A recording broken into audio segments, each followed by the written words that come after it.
Our New Testament reading comes from Mark 30 through 37, and should you would like to read along, it's on page in your pew Bibles 1569, towards the middle of the page.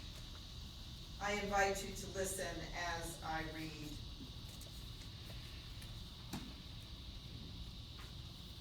Who is the greatest?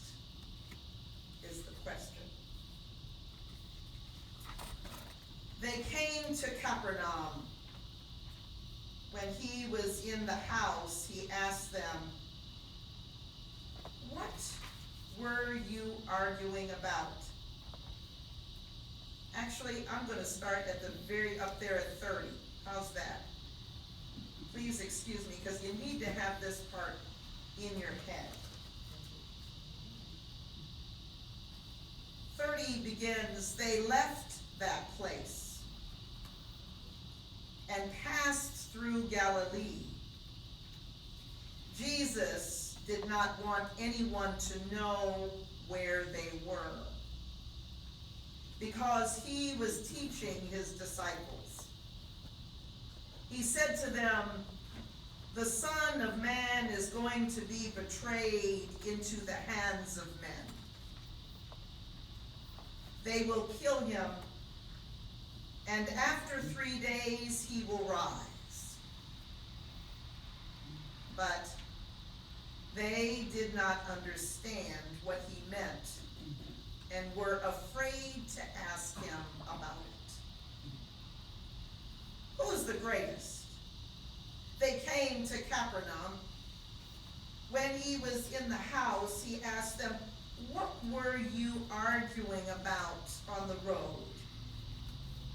But they kept quiet, because on the way they had argued about who was the greatest. Sitting down, Jesus called the 12 and said, 'If anyone wants to be first, he must be the very last and the servant of all.' He took a little child and he had him stand among them. Taking him in his arms, he said to them, 'Whoever welcomes one of these little children in my name welcomes me. And whoever welcomes me does not welcome me, but the one who sent me.' This is the word of the Lord. Thanks be to God."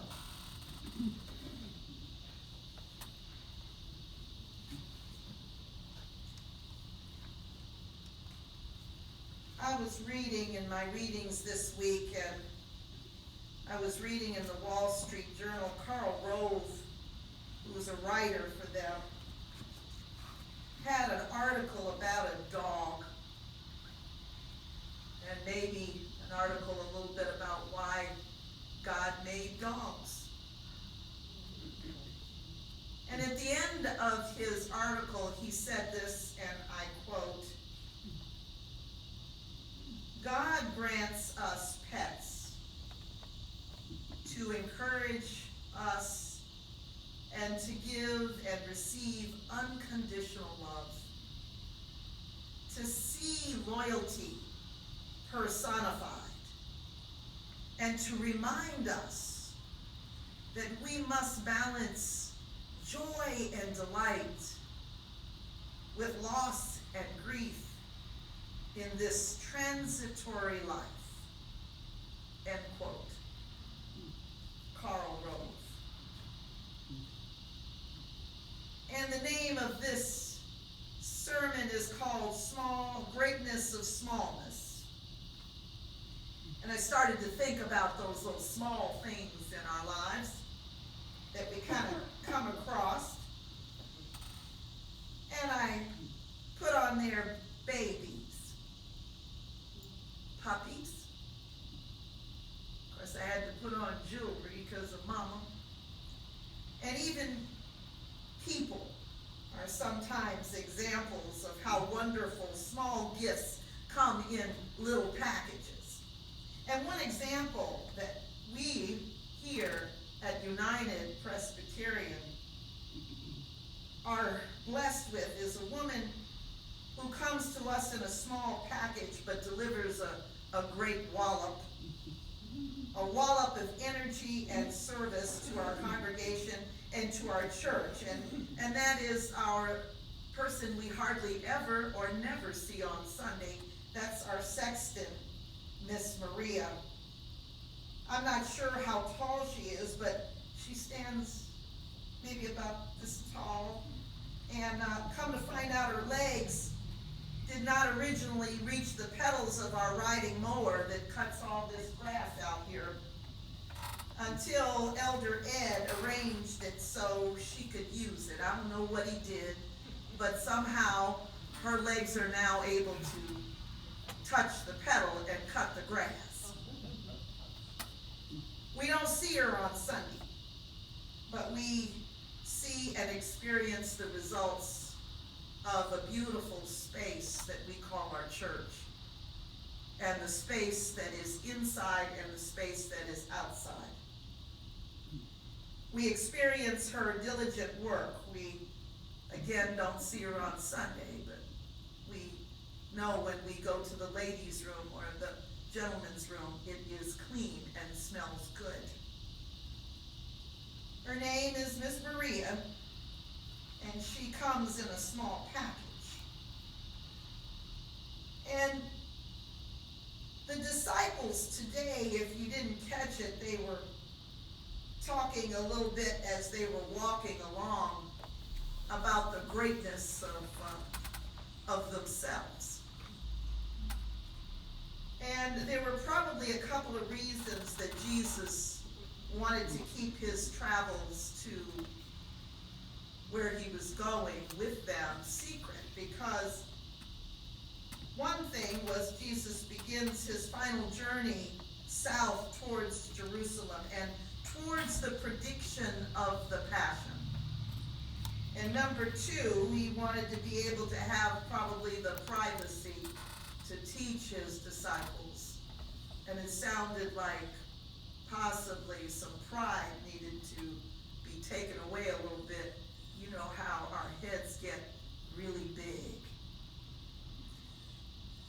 But the disciples at the time failed to comprehend what Jesus was telling them. They had other thoughts, and possibly other thoughts about political power of that day. You see, 3 of those disciples were chosen to witness the transfiguration.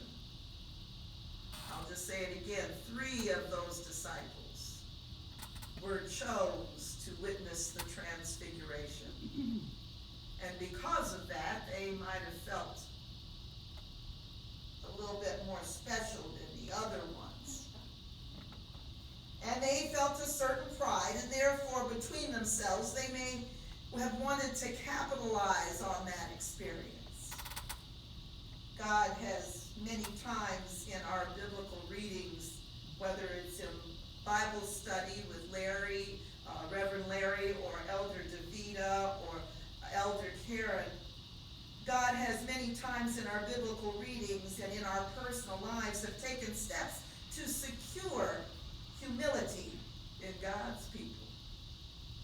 Well, you know, I remember my grandmother saying to me, baby, be careful.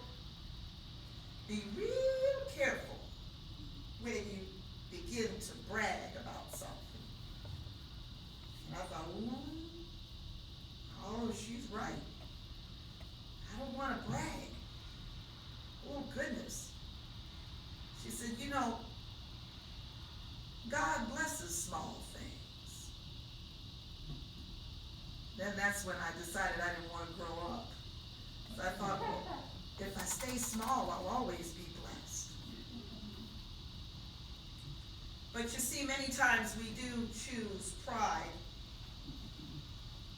But as Jesus said to his disciples, instead of saying, in our way, be careful when your head gets too big. Jesus said this: if anyone wants to be first, he or she must be very last and servant of all. You see, we just celebrated a couple weeks ago, September 11th. We had a couple of our first responders and veterans that are represented here in this church to stand up, because we owe them. We owe them our lives and owe them our freedom. But during the September 11th downing of the towers in New York, there lived a young man, and I suppose some of y'all have probably read about this, but he had a red bandana. And there was a story about that red bandana. But this young man, after college, he had taken a once-in-a-lifetime job in a corporate world, and the New World Trade, or I should say in the World Trade Towers. He ran in when it started to fall. He ran in and he led many groups, small groups of people out of the tower. And one woman stated that if it had not been for him, she herself would not be alive.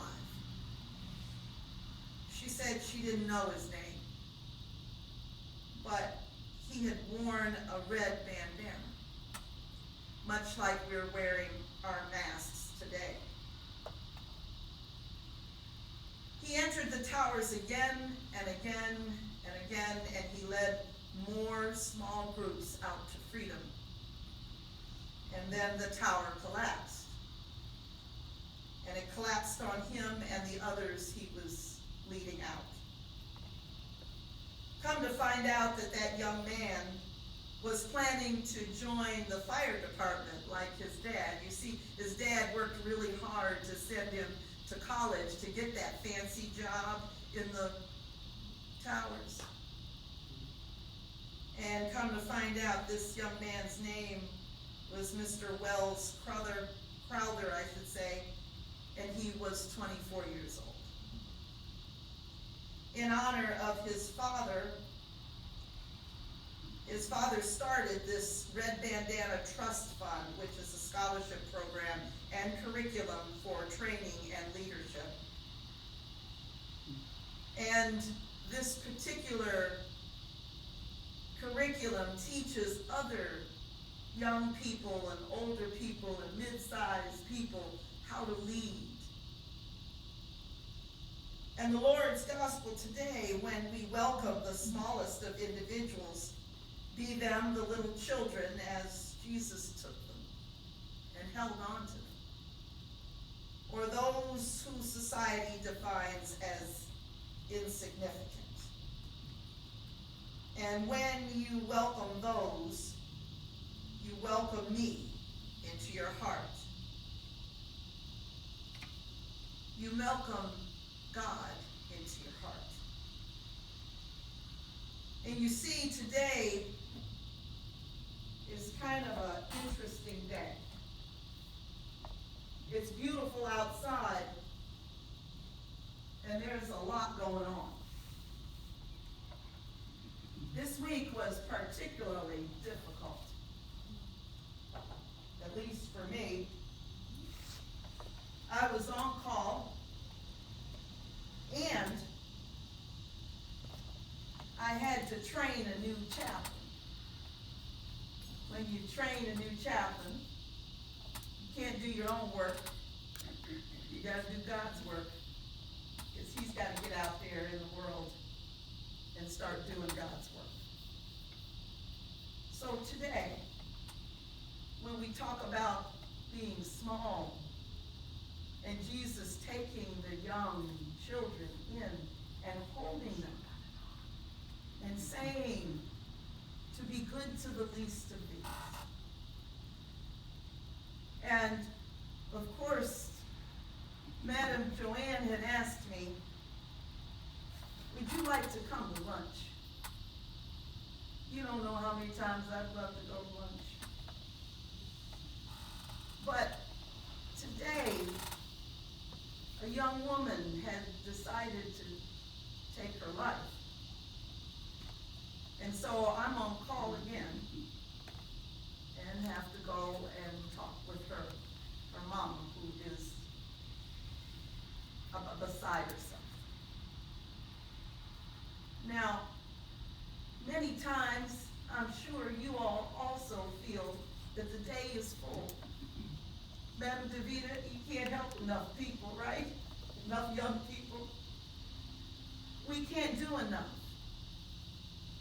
And when we feel that coming on to ourselves, we can sit quiet instead of walking around thinking and doing.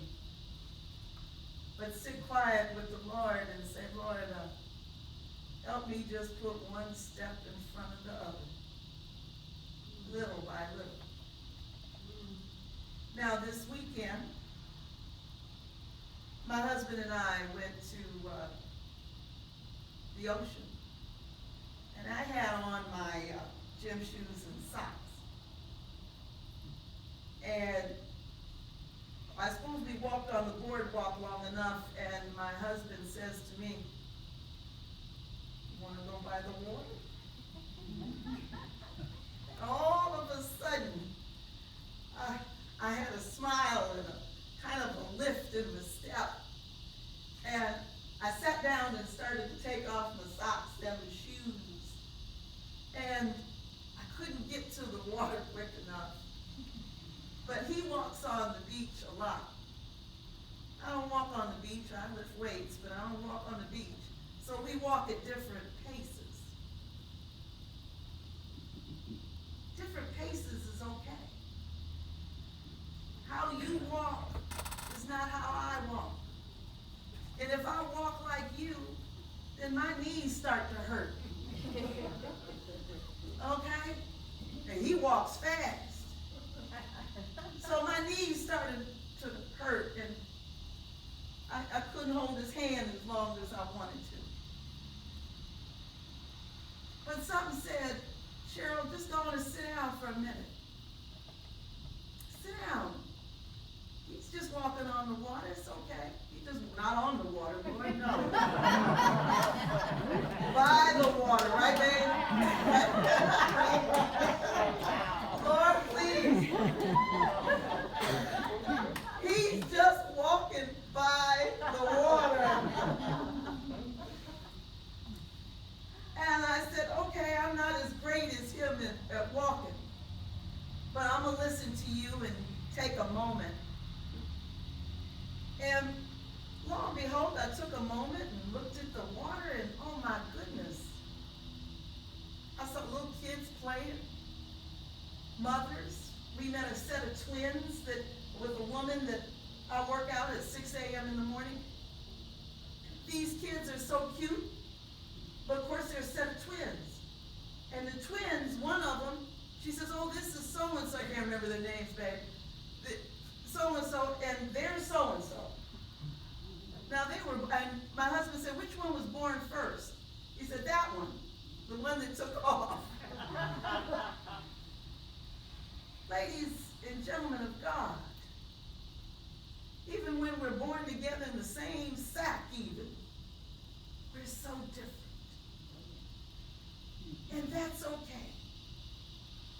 And some of us walk different. Some of us have a few knee problems, you know. Some of us have a little hip problem. Anybody got a new hip in here? No? That's good. Oh, one person. You got a new hip, 2 people.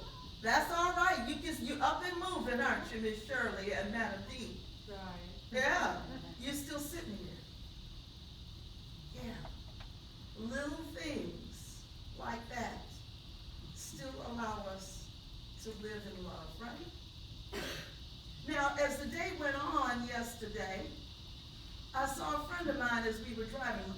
Lou and I were going to get some lemons. You know, some little lemons. And the greatness in those lemons was we were going to make some lemonade. Okay? But on the way, I saw a silver-haired woman that I know. He was my friend. My husband said, "Oh, I'll just pull over, I'll let you out." And he did. And I saw my friend and I got out and I went and spoke with her. And here she is with a group of other people, a festival of individuals that all, what were you doing there, Madam Kim? Specifically, or the event was for addiction recovery, and I was there as a member of a support group for families and friends of people who are struggling with addiction. That's what she was doing there. People that had been addicted, and let me tell you how the music was. The music was wonderful. It talked about freedom. It talked about change. It talked about transition. It talked about coming from a small, dark space where sometimes you feel like taking yourself out to a place where God is with you, where God is shined upon you once again, and you are free. And not only are you free, but you're free to help somebody else. Amen. Now, when we talk about feeling small, when were you feeling down about what is going on in your life? And we talk about this thing called, who is the greatest? Oh, when you think you walking on water, no, God has got you. Jesus is walking right with you, through thick, through thin. There are people out there, and that day, my husband and I were talking about all the people that were there to help other people through. Now, that day didn't start out anything like we thought. That day started with my husband saying, "Come on, we're getting out this bed." Now, I didn't felt like getting out that bed like nothing. Why I got to get out in the bed on my only day off? And it's not even a day off. I don't want to get out the bed. I want to stay right here. I want the shades shut. I'm not doing enough. I just want to feel sorry. And then I just want to eat something.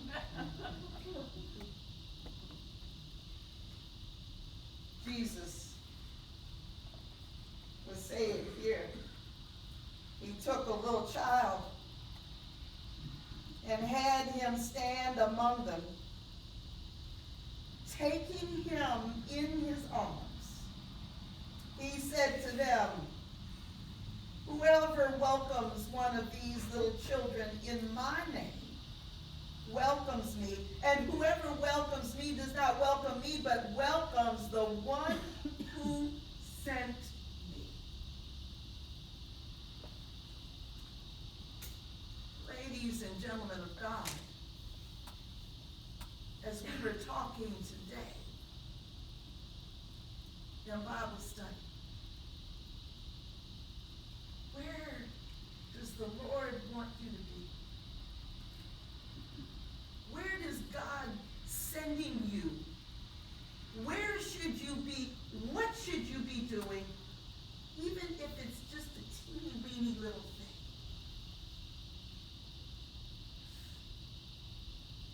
Now today, I'm not sure what to say to a mother whose daughter has tried to take her life. I'm not sure what to say. But I know this. God's sending me somewhere. God's sending you somewhere. The quiet times when you don't want to hear the Lord speaking in your head. That's when smallness